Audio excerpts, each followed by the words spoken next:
Salut tout le monde et bienvenue pour ce 4e épisode de la série RetroStar, je rappelle le concept, 5 minutes, un artiste. Et aujourd'hui, je parlerai de Jean-Claude Corbel. Alors ce n'est pas forcément son nom que l'on sort en premier quand on pense au générique des années 80, sans doute parce qu'il nous a quittés bien trop tôt à l'âge de 43 ans, et pourtant, il a chanté des génériques cultes. Jean-Claude est donc un chanteur français né le 12 janvier 1953, et si j'en parle juste après Claude Lombard, c'est qu'il y a un lien particulier entre les deux. Tout petit déjà, il s'intéresse à la musique et joue de la guitare. Il aime Brassens, qu'il chante au sein d'un petit groupe de musique, et remporte à 14 ans un second prix d'interprétation, avec la chanson Les Fous du Roi. Il continue dans un groupe, joue du rock, puis se met à l'art lyrique, qui est un peu plus culturel. Il a joué au théâtre, dans les Parapluies de Cherbourg, il passait de temps en temps chez Sevran, dans la chanson, enfin même plutôt régulièrement en fait, quand je regarde les extraits. Il va représenter la France au concours de l'Eurovision en 1980 avec le groupe Profil, qui finira 11e sur 19. C'est au début des années 80 qu'il va rencontrer Claude Lombard en entrant dans la maison de disques Hadès, du nom du fondateur, le même qui a remarqué Claude, un brillant homme.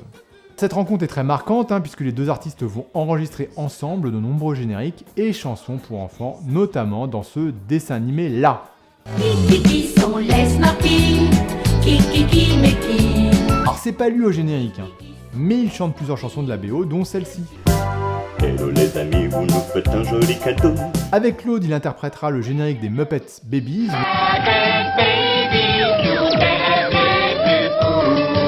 Ou encore plus marquant, celui de Winnie l'ourson. Bonjour à vous. Alors ce générique, et plus globalement le dessin animé, c'est un florilège de personnalités de notre enfance.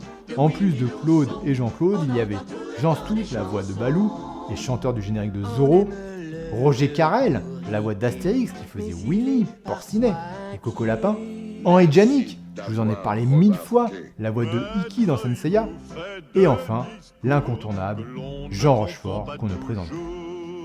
C'est aussi à cette époque qu'il va accompagner plusieurs artistes très célèbres comme Michel Sardou, mais aussi Charles Aznavour comme Claude.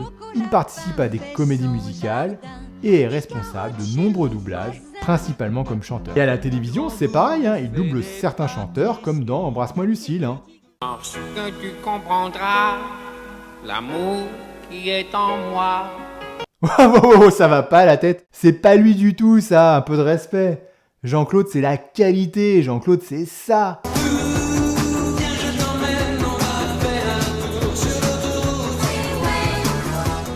Bon, il est aussi au chant dans Cynthia ou Le rythme de la vie, mais Jean-Claude, c'est surtout quelques génériques cultes qui nous ont fait kiffer, comme celui-ci.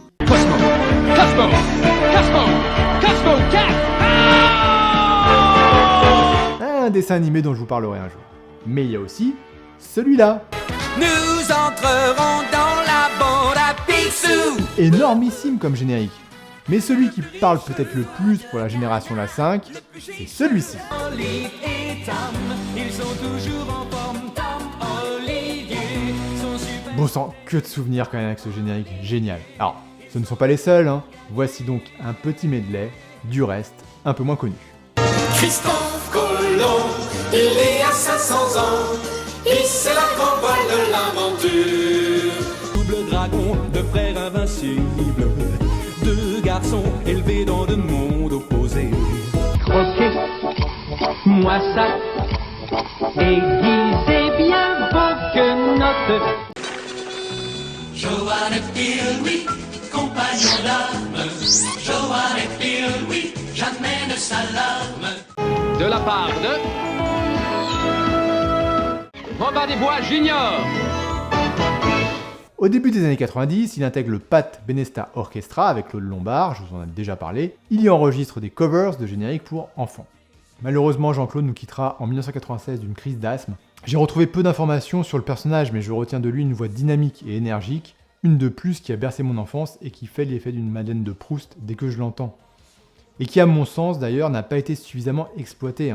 Il a chanté plusieurs génériques particulièrement iconiques, mais je l'aurais très bien vu reprendre certains génériques de Bernard Minet, histoire d'avoir un peu plus de variété côté TF1, et de qualité vocale, à défaut d'une grande qualité dans les textes AB. Peut-être dans une réalité alternative. Prenez soin de vous, écoutez des génériques. Salut! Ça va de